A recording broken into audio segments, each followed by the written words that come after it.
kawan pajak, selamat datang di Tax Live. Nah, sambil nunggu IG Live yang muncul di semua follower kita nih, kita mau tampilin teaser dulu. Ayo kawan pajak yang udah bergabung, mohon dibantu untuk mengajak rekan-rekannya bergabung di IG Live ini ya. Kita akan membahas tema yang cukup menarik nih hari ini. Ada juga di teaser yang akan tayang mengenai perpajakan bagi selebgram. Oh, ternyata teasernya udah tayang nih, teman-teman. Nah, sambil nunggu nih, kalau ada yang mau nyapa di kolom komentar boleh ya. Oh, ternyata udah ada 100-an nih yang join Tax Live hari ini. Ayo, masih ditungguin ya teman-teman. Boleh diajak teman-teman yang lain. Sudah ada yang say hello. Iya, sudah ada yang say hello. Halo. Oke, kita mulai aja ya. Assalamualaikum warahmatullahi wabarakatuh. Selamat sore kawan pajak. Selamat datang kembali di Tax Live episode 107. Kawan pajak, gimana nih kabarnya hari ini? Semoga semuanya dalam keadaan sehat-sehat ya. Kawan pajak pasti udah paham nih bahwa di masa sekarang kita tuh mengenal macam-macam cara untuk mendapatkan penghasilan. Karena kemajuan teknologi dan perbedaan budaya pada saat ini menghasilkan masyarakat yang cukup dinamis dalam hal pekerjaan. Di masa lalu kita kenal jenis pekerjaan tuh mayoritas seperti buruh, karyawan, pedagang, pebisnis, dan juga dokter. Namun di zaman sekarang nih, khususnya setelah adanya pandemi COVID yang lalu, banyak jenis pekerjaan yang sangat berkembang dengan dukungan teknologi, yaitu bekerja di rumah aja, atau istilah kerennya itu WFH. Okay. Nah, salah satu profesi yang cukup berkembang saat ini adalah selebgram. Kawan pajak tahu nggak sih apa itu selebgram? Nah, bener banget. Selebgram itu adalah selebriti Instagram, yakni para artis di sosial media, tapi khususnya di Instagram, memiliki kecenderungan terlibat pada jenis barang atau bisa juga hobi yang memang ramai di masyarakat. Konten pada media sosial menjadi kekuatan utama para teman-teman selebgram ini. Namun bicara konten yang bagus, tentu aja membutuhkan modal yang nggak sedikit nih teman-teman. Hal ini membuat kita berpikir, gimana sih penghasilan dari para selebgram ini? Dan bicara tentang penghasilan, gak bisa lepas nih dari kewajiban selebgram sebagai warga negara Indonesia, yaitu membayar pajak. Apakah mudah bagi kawan-kawan selebgram ini untuk menunaikan kewajiban pajaknya? Nah, akan kita obrolin di Tax Live episode ke-107 pada sore hari ini. Sebelum kita melangkah lebih jauh, kita alangkah baiknya kenalan dulu nih. Perkenalkan semuanya, saya adalah Aska, student of LSPR Jakarta yang saat ini sedang bergabung bersama Kementerian Keuangan dalam program magang dan ditempatkan di kantor pusat Direktorat Jenderal Pajak yang akan memandu jalannya talk show hari ini. Dan tentunya Aska nggak sendiri nih kawan-kawan pajak. Kita bakal ditemenin dengan narasumber kita, yaitu penyuluh pajak Direktorat P2 Humas, yaitu Kak Iqbal Rahadian. Halo kawan pajak, halo Aska. Kita sama-sama pakai baju Betul. batik nih ya Kak Iqbal. Udah ya. pakai batik dan warnanya sama. Betul, ini ya. merah-merah nih. Karena kan hari ini tuh masih suasana Hari Batik Nasional kemarin ya Kak Iqbal. Hawa-hawanya masih memperingati Hari Batik Nasional. Betul. gitu ya. Tanggal berapa Kak Aska? Tanggal 2 kemarin. 2 kemarin. Oke. Nah, sebelum kita mulai nih Kak Iqbal, Aska mau ingetin untuk kawan-kawan pajak, apabila ada pertanyaan bisa langsung disampaikan melalui kolom komentar ya. Nanti akan ada teman-teman penyuluh yang membantu menjawab, dan beberapa pertanyaan dari kawan pajak juga akan kita bahas di segmen tanya jawab tentunya. Betul. Nah, Kak Iqbal langsung aja ya Kak ya. Siap. Karena Aska dan kawan pajak udah penasaran banget nih ingin Oke. mengetahui sistem perpajakan teman-teman selebgram ini. Siap. Gimana sih dengan Ditjen Pajak? Apakah selebgram ini juga menjadi fenomena atau menjadi hal yang baru nih di dalam aturan perpajakan? Mungkin boleh dijelaskan Kak Iqbal? Baik Kak Aska. Oke kawan pajak semua, kita awali dengan salam dulu ya. Tadi baru istilahnya Kak Aska menanyakan kabar saya belum menyapa kawan pajak juga nih Kak Aska. Betul. Soalnya biasanya saya yang jadi host nih Kak Aska. Oh, gitu ya, Kak? Iya, hari ini saya sebagai narasumber, dia ditemani oleh Kak Aska sebagai hostnya. Alhamdulillah saya coba menyapa kawan pajak semua. Gimana kawan pajak, apa kabarnya gitu ya, semoga dalam keadaan sehat. Nah, jangan bosen ya ketemu saya lagi gitu ya. Yang mana kalau kawan-kawan pajak yang selalu ikut Tax Lab gitu mengenal saya dengan sebutan si Ikal yang suka makan rujak Kak Aska. Gitu ya, Iqbal si penyuluh pajak gitu ya. Yang biasanya jadi host dan host seperti itu. Nah, oke, sebelum kita memulai terkait dengan pembahasan selebgramnya gitu ya Kak Aska ya, kita juga perlu menyampaikan nih kepada kawan-kawan pajak semua terkait dengan tadi yang ditanyakan, apakah tadi selebgram itu seperti apa sih? Disclaimer dulu nih Kak Aska, bahwa pengertian kami gitu ya, Kak Aska tadi sudah menyampaikan juga, selebgram adalah bagian daripada dua kata, selebriti dan Instagram. Artinya adalah kalau menurut Kamus Besar Bahasa Indonesia, selebriti adalah orang yang terkenal. Betul. Ya. Kemudian Instagram adalah platform jejaring sosial. Betul. Jadi orang-orang terkenal yang ada di platform jejaring sosial yang salah satunya adalah Instagram, tempat kita live hari ini nih Kak Aska. Seperti itu. Nah, bicara terkait dengan tadi, apakah selebgram ini menjadi fenomena baru sehingga ada aturan pajak yang baru mengatur tentang hal tersebut gitu ya Kak Aska. Nah, sebenarnya selebgram itu sama saja gitu ya dengan wajib pajak lainnya. Jadi ketentuannya sih sudah sama saja gitu. Nah, kalau kita melihat terkait dengan perpajakannya, kaitannya adalah penghasilan yang diterima oleh si selebgram. Contohnya mungkin Kak Aska, bisa jadi Kak Aska ini sebagai seorang selebgram gitu ya. Nah, memiliki penghasilan ya dari konten-konten yang dibuat oleh Kak Aska ya, kemudian istilahnya menjadi sesuatu konten yang menarik, di view banyak orang, dan di situ juga Kak Aska biasanya sebagai selebgram istilahnya mencoba untuk membantu suatu brand ya. Betul. Menjual terkait dengan barangnya, baik itu tadi sampai oleh Kak Aska, bisa temanya travel, hobi gitu ya, atau food juga gitu ya, kuliner seperti itu ya. Nah, itu dijual sehingga kemudian mendapatkan suatu penghasilan atas imbalan jasa dari kegiatan marketnya tadi ya, pengiklanan produknya tadi. Nah, penghasilan tersebut yang nantinya akan dikenakan pajak. Nah, kalau bicara terkait dengan penghasilan, itu di kacamata perpajakan ya, kawan-kawan pajak dan Kak Aska bisa melihatnya di Undang-Undang Pajak Penghasilan. Disebutkan di situ di pasal 4 bahwasanya setiap tambahan kemampuan ekonomis yang diterima atau diperoleh oleh wajib pajak yang kemudian baik itu berasal dari Indonesia maupun dari luar Indonesia yang ternyata dapat dipakai untuk kegiatan konsumsi ya, istilahnya dipergunakan gitu oleh Kak Aska dan kawan-kawan pajak, juga untuk menambah kekayaan wajib pajak tersebut dengan nama dan dalam bentuk apapun. Nah, ini perlu di garis bawah ini terkait dengan definisi penghasilannya, yang terutama yang terakhir, dengan nama dan dalam bentuk apapun. Nanti ada kaitannya dengan selebgram, seperti apa cara selebgram menghitung penghasilannya.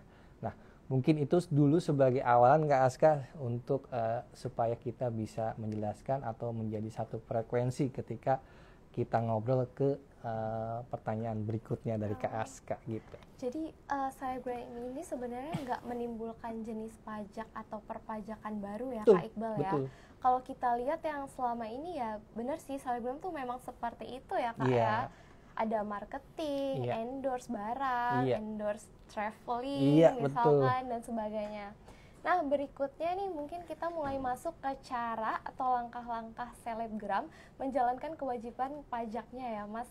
Boleh tolong dijelaskan. Oke, nah ini manggilnya Kak apa Mas nih? Tadi Kak, sekarang Mas ya. Kak aja. Oh, Kak aja, oke. Siap Kak Aska, bercanda aja ya. Jadi supaya nggak terlalu nervous gitu ya.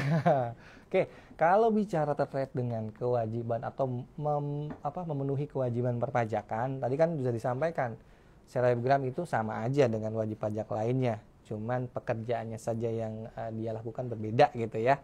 Tapi terkait dengan penghitungan pajaknya sama, terkait dengan pemenuhan kewajiban perpajakannya juga sama. Nah, kalau kawan-kawan pajak semua selalu ngikutin tax live ya, Instagram live milik Dijen Pajak RI ini di episode-episode yang sebelumnya gitu ya, terkait dengan pemenuhan kewajiban perpajakan, pasti tidak asing lagi dengan istilah 4 kata, yaitu kata pertama D, kata kedua H, huruf ya, maaf nih, huruf pertama D, huruf kedua H, huruf ketiga B, huruf keempat L, atau kita singkat atau sering disebut secara keseluruhan DHBL.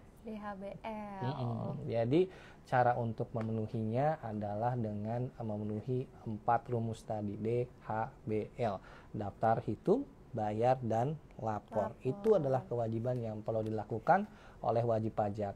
Salah satunya oleh selebgram tentunya ya, sebagaimana yang akan kita obrolkan pada sore hari ini. Nah, mungkin untuk yang pertama Kak Aska dan kawan pajak semua, yang pertama kita bahas adalah huruf yang pertama, huruf D, atau secara kepanjangannya dari kata daftar. Nah, daftar itu seperti apa? Maksudnya di sini adalah daftar untuk kemudian mendapatkan identitas berupa nomor pokok wajib pajak. Ya.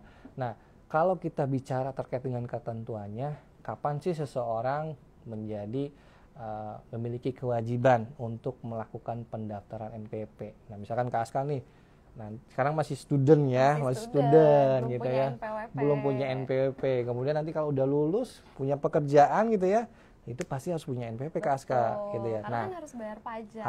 Kalau misalkan nanti ada memang objek pajak secara syarat subjektifnya sudah terpenuhi, nah itu harus dibayar gitu.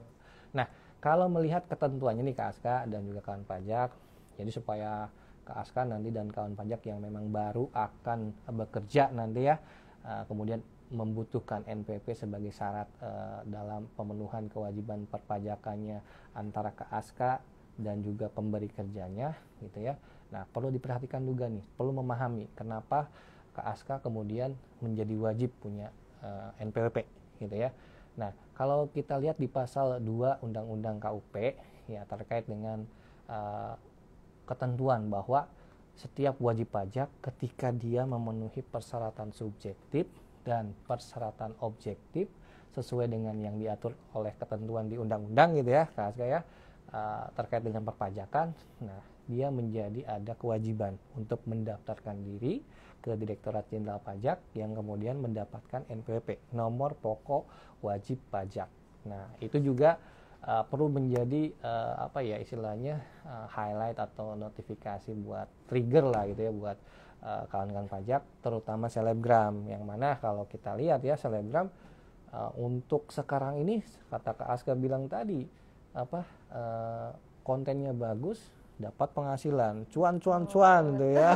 Nah, cuan-cuannya tadi apakah nanti kemudian ada pajak yang harus dibayar atau tidak. Nah, kalau kita melihat dari 2 syarat tadi yang saya sampaikan, ada syarat subjektif, ada syarat objektif. Nah, apa sih syarat subjektifnya? Kalau mudahnya syarat subjektif adalah ketika Kak Aska atau misalkan kawan pajak semua nih, itu syaratnya adalah tinggal di Indonesia lebih dari 183 hari ya, 183 hari. Atau kalau Kak Aska dan kawan-kawan pajak semua yang mungkin sudah dari sejak lahir ada di Indonesia gitu ya, nah, sudah memenuhi itulah gitu ya, syarat subjektifnya sudah memenuhi. Kemudian ada syarat yang kedua, yaitu syarat objektif ya, yang mana kalau sesuai dengan ketentuannya syarat objektif itu adalah ketika Kak Aska atau kawan pajak semua punya penghasilan, tapi tidak sembarang penghasilan tersebut menjadi objek pajak Kak Aska, tapi penghasilan yang sudah melebihi PTKP. Nah, kalau kawan pajak dan Kak Aska sudah sering melihat tax live ini gitu ya, sudah nggak asing juga nih dengan singkatan atau istilah PTKP ini, penghasilan tidak kena pajak. Jadi kalau boleh saya menjelaskan gitu ya, mereview informasi yang ke belakang gitu ya Kak Aska. PTKP itu adalah penghasilan tidak kena pajak, artinya adalah fasilitas yang nantinya dimiliki oleh kawan pajak, Kak Aska, dan juga wajib pajak yang lainnya, itu untuk mengurangi penghasilan brutonya yang dimiliki oleh Kak Aska ataupun juga wajib pajak atau kawan pajak semua dalam menghitung pajaknya tentunya. Jadi kalau ngitung pajak nanti kita bicarakan di bagian H sebenarnya ya, bagian hitung. Nanti kita akan lihat gimana sih cara ngitungnya. Nah, kalau misalkan tadi untuk terkait dengan syarat objektifnya, contohnya misalkan nih, Kak Aska baru bekerja nih setelah lulus jadi LSPR ya, bekerja kemudian dapat penghasilan. Ternyata Kak Aska dapat penghasilannya sebesar 60 juta. 60 juta. Ya, 60 juta dalam 1 tahun gitu ya. Nah, secara ketentuannya tadi, Kak Aska kan masih single nih ya. Belum menikah. Belum menikah ya. Aduh, kayaknya informasinya agak bercabang gitu ya. Single tapi belum menikah ya, belum menikah. Kalau belum menikah, secara ketentuan perpajakannya itu mendapatkan fasilitas PTKP sebesar 54 juta Kak Aska. 54 juta ya artinya penghasilan Kak Aska tadi yang 60 juta itu tidak keseluruhan langsung dikalikan dengan tarif. Langsung dilihat menjadi pajak penghasilannya dihitung dari 60 juta. Tidak, tapi 60 juta dikurangi dulu dengan PTKP. 60 dikurangi 54. Sebesar 6 jutanya saja yang menjadi objek. Gitu. Nah, kalau di situ kita lihat, ternyata bisa kita ada selisih lebihnya ya di situ ya, 6 juta. Jadi secara syarat objektifnya sudah memenuhi. Jadi sudah melebihi 54 juta. Sehingga Kak Aska dan juga kawan pajak semua ketika memang nanti bekerja dan memiliki penghasilan lebih dari 54 juta kalau misalkan belum menikah gitu ya, belum kawin, itu adalah menjadi memenuhi syarat yang kedua, syarat objektif. Maka sudah menjadi keharusan untuk mendaftarkan diri kepada Direktorat Jenderal Pajak melalui unit-unit di bawahnya ya. Kalau kita tahu ada kantor pelayanan pajak, di situ Kak Aska nanti istilahnya melakukan pendaftaran diri untuk mendapatkan NPP. Nah, terkait daftar ini Kak Aska dan juga terkait dengan tadi NIK yang menjadi salah satu syarat dalam mendaftarkan NPP. Nah, kita ada informasi yang mungkin menjadi semacam mengingatkan juga nih ke kawan pajak dan juga kepada Kak Aska juga dan wajib-wajib pajak yang lainnya, bahwa kan ke depan di 2024 ya, kalau kita lihat di regulasinya ada di PMK 112 nih Kak Aska, PMK 112 tahun 2023, bahwa kalau orang pribadi NPP-nya itu adalah NIK. NIK ya, NIK. Jadi nomor yang ada di KTP itu akan menjadi nomor NPP kita. Ya, jadi artinya ini informasi juga buat Kak Aska yang nantinya akan bekerja. Ketika nanti Kak Aska mau mendaftarkan diri untuk mendapatkan NPWP, maka NIK Kak Aska akan diaktifasi namanya. Diaktifasi menjadi NPWP. Nah, kalau kawan pajak semua penasaran atau misalkan itu maksudnya gimana sih? Nah, lebih lanjutnya bisa dilihat di PMK 112 tahun 2023. Yang perlu kami sampaikan dan menjadi bahan pengingat saja bahwa terkait dengan PMK 112 ini disebutkan bahwa format baru NPWP yang mana untuk orang pribadi adalah nanti menggunakan NIK itu akan diberlakukan nanti per 1 Januari 2024. Nah, itu yang diatur di PMK 112. Jadi mulai dari sekarang informasi tersebut tolong untuk menjadi perhatian ya kawan-kawan pajak semua, bahwa ada suatu istilahnya aktivitas yang perlu dilakukan terkait dengan format baru dari NPWP tersebut, yang mana bagi wajib-wajib pajak lama gitu ya, ada yang harus dilakukan. Silahkan dibuka di PMK 112 tahun 2023. Nah, gitu Kak Aska. Jadi kalau daftar tuh emang nggak sembarang daftar ya, Betul. Ada syarat objektif, ada syarat objektif sama subjektif ya tadi. Nah, daftar udah nih, terus sekarang berarti hitung ya Kak Iqbal. Nah, kalau H tuh apa nih? Kayaknya kelihatannya kawan pajak selebgram bisa ngitungnya tuh gimana? Siap. Kita beralih kepada huruf yang kedua ya, huruf H. Kalau katanya adalah hitung. Ya, ini juga perlu diperhatikan nih ketika sudah daftar NPWP-nya. Kita semua sebagai wajib pajak harus tahu nih cara menghitung pajaknya supaya nanti pemenuhan terkait dengan kewajiban perpajakannya menjadi benar, lengkap, dan jelas, tidak ada kesalahan Kak Aska. Jadi Kak Aska pun walau nanti misalkan bekerja di suatu perusahaan ya, itu sebenarnya kan penghasilan Kak Aska langsung dipotong oleh perusahaan tersebut, betul, pajaknya sudah dibayarkan. Tapi Kak Aska juga harus tahu, nih kawan pajak juga harus tahu apakah pajaknya tersebut sudah benar dipenuhi gitu ya. Maka di sini menjadi perhatian semuanya ya, khususnya terkait selebgram. Kalau sebagai karyawan sih oke ya, sudah dipotong sama perusahaannya. Kalau selebgram gitu ya, apalagi misalkan Kak Aska jadi selebgram, baru menjadi selebgram otomatis ngatur sendiri keuangannya ya. Betul. Jadi pemenuhan kewajiban perpajakannya pun ya harus ngitung sendiri gitu ya, harus tahu. Nah seperti apa? Nah di konsep kewajiban perpajakan yang huruf kedua ini ya, huruf H, hitung, secara konsep umumnya nih Kak Aska dan kawan pajak semua, bahwa untuk menghitung pajak, untuk menentukan pajak penghasilan, kita harus menentukan yang namanya penghasilan neto. Penghasilan neto ya. Iya, penghasilan neto. Nah, kalau kawan pajak semua sudah juga melihat Instagram Live, sudah juga paham lah gitu ya cara menentukan penghasilan neto, yaitu penghasilan bruto dikurangi biaya-biaya baru dikurangi tadi PTKP. Iya, itulah penghasilan netonya.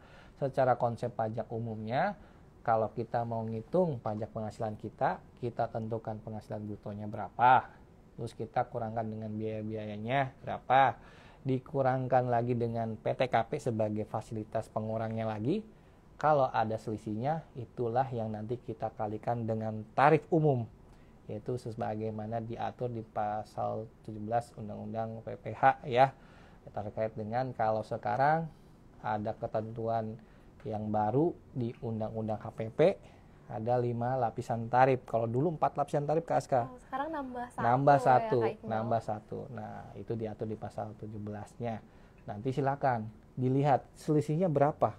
Gitu ya. Kalau tadi Kak Aska contohnya 60 dikurangi 54, selisihnya 6 juta. Kalau 6 juta masih masuk kepada lapisan tarif yang pertama.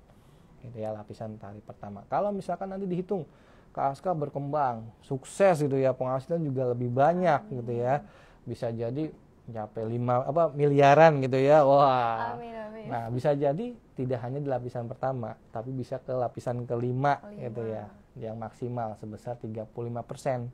Jadi Kak Aska memiliki kontribusi kepada negara gitu ya, dalam membayarkan perpajakannya, itu kontribusinya adalah 35% dari lapisan tarif. Nanti hitungannya kalau kita lihat, nanti contohnya bisa dilihat juga di Instagram Live sebelum-sebelumnya kita kenal dengan menghitung tarifnya secara progresif. Seperti apa? Kalau dijelaskan sekarang panjang lagi nih Kak, 30 menit gak akan cukup.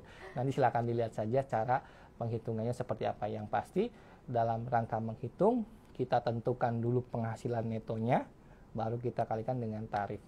Seperti itu. Nah, itu untuk terkait dengan ketentuan umumnya Kak Aska. Nah, kalau untuk selebgram gimana? Mungkin Kak Aska juga bertanya. Tadi Pak, yang saya tanyakan kan selebgram. Tema kita kan tentang selebgram nih. Iya, benar. Kalau untuk umumnya kan seperti itu tadi ya. Nah, kalau untuk selebgram gimana cara ngitungnya? Nah, Kak Aska, kalau misalkan selebgram, mungkin saya tanya dulu nih Kak Aska. Apakah Kak Aska pernah menjadi seorang selebgram, artinya melakukan istilahnya membantu suatu brand dalam memasarkan produknya di jejaring sosial Instagram Kak Aska atau gimana? Oh, jadi aku tuh nggak terima endorse gitu ya. Oh, siap. Cuma aku memang pernah dapat barang, berupa barang. Jadi itu dari temanku, dia jualan, terus dia kasih barang ke aku untuk minta tolong promosikan. Siap. Kayak gitu tuh gimana sih, kan itu kan berbentuk barang nih Kak Siap, Iqbal. siap. Oke, nah ini yang menarik nih ya, terkait dengan konsep imbalan atau penghasilan yang diterima oleh selebgram. Nah, kalau yang saya tahu nih Kak Aska, selebgram itu kan bisa jadi ada di manajemennya. Betul. Bisa jadi dia berdiri sendiri. Kalau manajemen oke lah, gampang. Sudah dipotong oleh manajemennya gitu ya. Yang tadi saya sampaikan, sudah ada perusahaan yang melakukan pemotongan atas penghasilannya. Nah, kalau pribadi nih, secara berjalan sendiri, gitu ya. Gimana cara ngitungnya? Jadi harus tahu cara ngitungnya gitu ya. Apalagi tadi sampai oleh Kak Aska, imbalan yang diterima itu bisa jadi bukan dalam bentuk uang, gitu ya. Barang tuh gimana? Bentuknya barang. Gimana cara ngitungnya supaya nanti apa yang dilaporkan, apa yang dibayarkan pajaknya ketika memang ada pajak yang harus dibayarkan itu menjadi benar gitu ya. Nah, sebenarnya konsep ini sudah kita bicarakan juga beberapa kali nih Kak Aska. Jadi bukan suatu barang baru gitu ya, menjadi bahan pertimbangan kita ngobrolin tentang selebgram hari ini. Tapi terkait dengan selebgram ini, ketika imbalannya berbentuk barang, itu masuk nih ketentuan yang diatur di PMK 66 tahun 2023 Kak Aska, yang kemarin mungkin beberapa kali juga dibahas di Instagram Live Kak Aska. Jadi contoh misalkan Kak Aska nih tadi memarketkan atau memperkenalkan barang milik temannya gitu ya, milik temannya di jejaring sosial Instagram Kak Aska. Kemudian temannya Kak Aska, oh gue kan baru nih gitu ya, gue kasih imbalannya adalah barang ini deh yang kamu pasarin di jejaring sosial. Nah, gimana nih Kak Aska dalam menentukan tadi? Cara ngitungnya kan menentukan penghasilan netonya, gitu ya. Nah, penghasilan neto ditentukan dari penghasilan bruto dikurangi biaya-biaya lalu dikurangi PTKP, gitu ya. Nah, gimana cara ngitung penghasilan brutonya dari barang tersebut? Nah, ini konsep di PMK 66 untuk selebgram gitu ya, terutama ketika mendapatkan fee atas jasa kontennya tadi ya, berupa cash, oke, kita pakai ketentuan umum biasa. Betul. Yang tadi ya, seperti menghitung penghasilan netonya dari penghasilan bruto dengan PTKP baru dikalikan tarif. Nah, kalau bentuknya barang, nah untuk menghitung penghasilan brutonya kita harus melihat dua hal Kak Aska. Yang pertama, apakah yang diterima oleh Kak Aska adalah benar-benar barang atau suatu fasilitas. Oh, dibagi lagi. Bagi lagi. Ya. Kalau di PMK 66 ada istilahnya natura dan kenikmatan Kak Aska. Oh, kalau natura itu barang berarti. Ya? Natura itu barang, betul sekali. Kalau kenikmatan itu fasilitas. Jadi kalau contoh tadi yang sampaikan Kak Aska, nerimanya barang gitu ya. Nah, itu berarti adalah natura. Kalau natura, konsep kita menghitung besar daripada penghasilan yang diterima oleh Kak Aska itu dinilai dari nilai pasar atas barang tersebut. Oh, harga di pasar tuh harga di pasar berapa? Gitu. Misalkan Kak Aska kemarin produk yang disampaikan apa? Itu kayak beauty produk gitu. Oh, berarti produk kecantikan gitu ya, betul. Produk kecantikan. Nanti dilihat tuh produk kecantikan yang serupa misalkan adalah bedak gitu ya. Bedak tersebut di pasaran berapa harganya? Itulah nilai daripada penghasilan yang diterima oleh Kak Aska yang nanti harus dihitung menjadi penghasilan bruto dikurangkan dengan biaya, dikurangkan dengan PTKP, baru dikalikan tarif. Seperti itu. Nah, kemudian kita lihat kalau misalkan barang tersebut, apakah barang tersebut adalah barang yang memang menjadi jualannya temannya Kak Aska tadi. Betul. Kalau misalkan barang tersebut adalah barang yang memang tujuan awalnya adalah untuk dijual, yang kita pakai nilainya adalah nilai daripada HPP-nya. Oh, HPP-nya ya? HPP-nya, bukan nilai pasarnya. Bukan nilai pasar. Bukan berarti nilai pasar, tapi HPP-nya. Jadi ini menjadi bahan pertimbangan dan perhatian juga untuk selebgram juga. Jangan sampai salah nih menghitung nilai penghasilannya. Jadi tidak sembarangan saja, oh kalau barang nih dijualnya harganya misalkan 100.000, saya ambil 100.000, ternyata enggak. Yang dinilai adalah HPP-nya, karena barang tersebut ternyata mau dijual memang tujuan awalnya. Ternyata HPP-nya malah lebih rendah gitu ya, hanya misalkan 70.000, bahwa nilai daripada penghasilan yang diterima adalah 70.000, bukan 100.000 malah, seperti itu. Nah, itu terkait dengan cara menghitung atau menentukan penghasilan bruto bagi selebgram terkait dengan imbalan yang diterimanya berbentuk barang. Natura. Nah, kemudian kalau misalkan Kak Aska ternyata mendapatkan imbalannya bukan bentuknya barang. Contoh kalau Kak Aska istilahnya memarketkan terkait dengan suatu jasa perhotelan gitu ya. Jadi fasilitas misalnya Kak Aska tema daripada Instagramnya adalah traveling gitu ya, traveling. Nah kemudian ketika Kak Aska menjual lewat kontennya tadi gitu ya, atas permintaan dari pemberi kerja yang memiliki istilahnya hotel ataupun juga tempat wisata gitu ya. Nah kemudian Kak Aska dibayarnya atau diberikan imbalannya dalam bentuk kamu menjadi boleh menggunakan fasilitas di hotel ini selama 7 hari atau istilahnya boleh menginap 7 hari. Nah, itu kan fasilitas. Fasilitas, betul. Nah, kalau di konsep PMK 66 tahun 2023 itu yang kita sebut sebagai kenikmatan. Nah, kalau kenikmatan, cara menghitung nilainya adalah dari biaya-biaya yang ditimbulkan dalam memberikan fasilitas tersebut. Jadi bukan nilai pasarnya, gitu ya. Jadi biaya-biaya yang dikeluarkan. Contoh misalkan terkait dengan hotel, ada akomodasinya, ada itu sudah include di situ, masuk semua. Bukan hanya biaya atau sewa hotelnya, tapi keseluruhan biaya dalam istilahnya menggunakan fasilitas tersebut, gitu. Nah, itulah tadi terkait dengan cara kita menentukan nilai penghasilan yang diterima, artinya adalah penghasilan brutonya berapa. Lalu kemudian bisa kita tentukan perhitungannya lanjutannya sesuai dengan sama seperti yang ketentuan umum tadi, dikurangi biaya-biaya baru dikurangi PTKP, hasilnya adalah penghasilan neto yang nanti kita kalikan dengan tarif umum, seperti itu Kak Aska. Gitu ya teman-teman pajak. Nah lanjut ya Kak ya, tadi kan baru sampai huruf H ya, berarti betul. Itu masih kurang 2 huruf lagi nih, ada B sama L. Boleh dijelaskan nih yang B dulu nih Kak Iqbal. Huruf ketiga, huruf B. Nah mengingat waktu juga nih Kak Aska, kita singkat saja gitu ya, singkat aja. Kalau B itu bayar, kalau B itu bayar gitu ya, huruf yang ketiga. Kalau bayar itu berarti tadi kan sudah menghitung, sudah tahu besaran pajaknya berapa gitu ya. Nah, atas pajak tersebut silahkan dilakukan pembayaran ketika memang ada pajak yang harus dibayarkan. Caranya adalah kalau kita lihat cara membayarnya, yang pertama kawan pajak yang selebgram Kak Aska itu harus membuat yang namanya ID billing.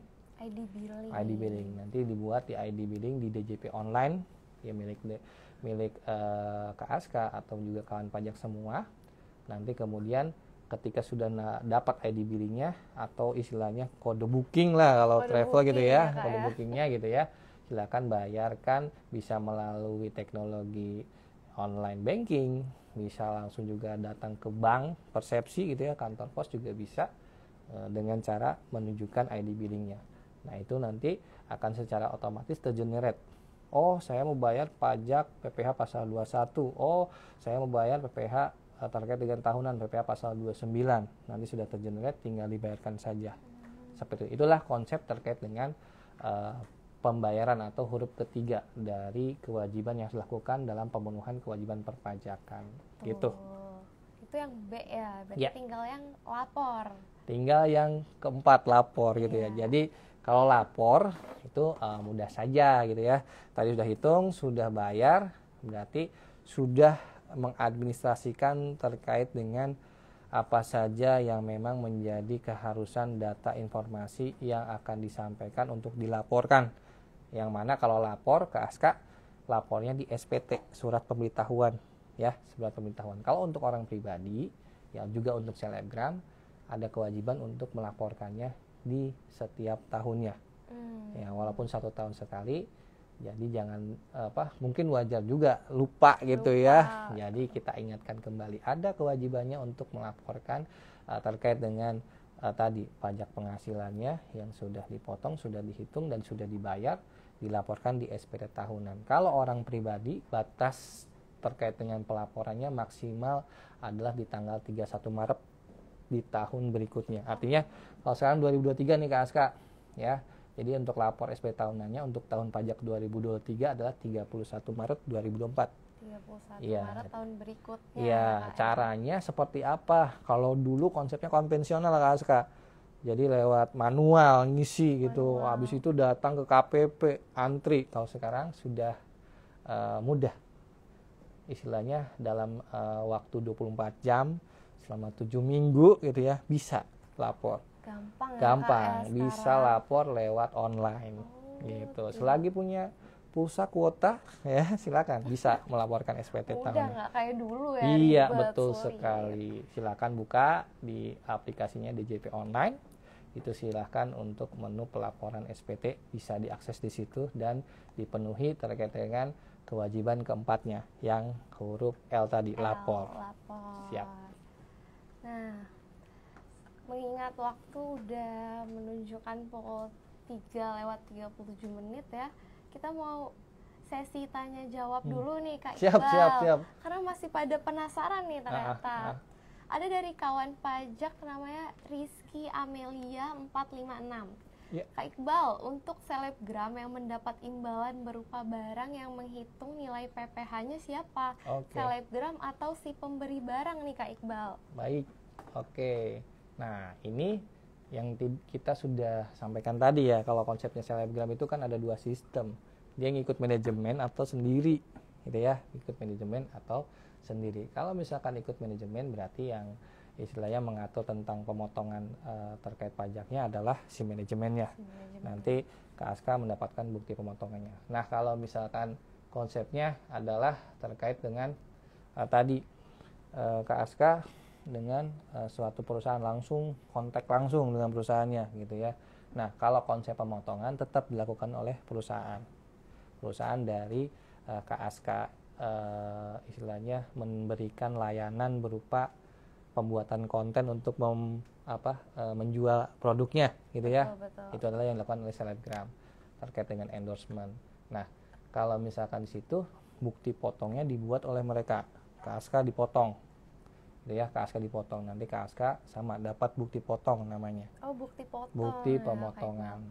Tapi yang menjadi perlu diperhatikan apakah isinya sudah benar atau enggak gitu ya. Tadi makanya saya sampaikan kalau misalkan yang diterimanya barang, pakainya adalah nilai pasar. Tapi kalau misalkan ternyata nilai yang barang yang dipakai yang diberikan sebagai imbalan adalah barang yang untuk dijual, bukan nilai pasar, tapi HPP-nya. Itu jadi KASK sebagai selebgram perlu tahu untuk menentukan sudah benar yang dipotong sekian gitu ya. Jadi kalau melihat dari yang ditanyakan oleh Rizky Amelia, yang ngitungnya siapa? Sebenarnya yang menghitung, yang memotong adalah pihak pemberi kerja. Tapi di sini KASK atau juga Kak Rizky Amelia sebagai selebgram perlu mengetahui apakah pemenuhan pemotongannya terkait dengan pemenuhan kewajiban perpajakannya sudah benar gitu ya, terkait tadi ketentuan di PMK 66-nya. Mungkin itu yang bisa saya jawab KASK. Terima kasih Kak Iqbal. Baik, nggak kerasa udah 30 menit nih Kak Iqbal. Lebih malah.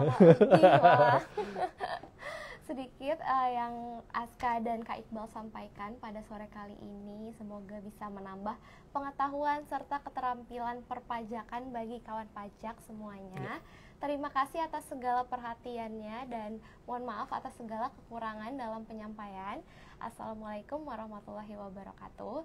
Sampai jumpa di Teks Live episode berikutnya. Terima kasih atas kehadiran kawan pajak semua. Pajak kuat, Indonesia maju. Oke, sampai jumpa kawan pajak semua.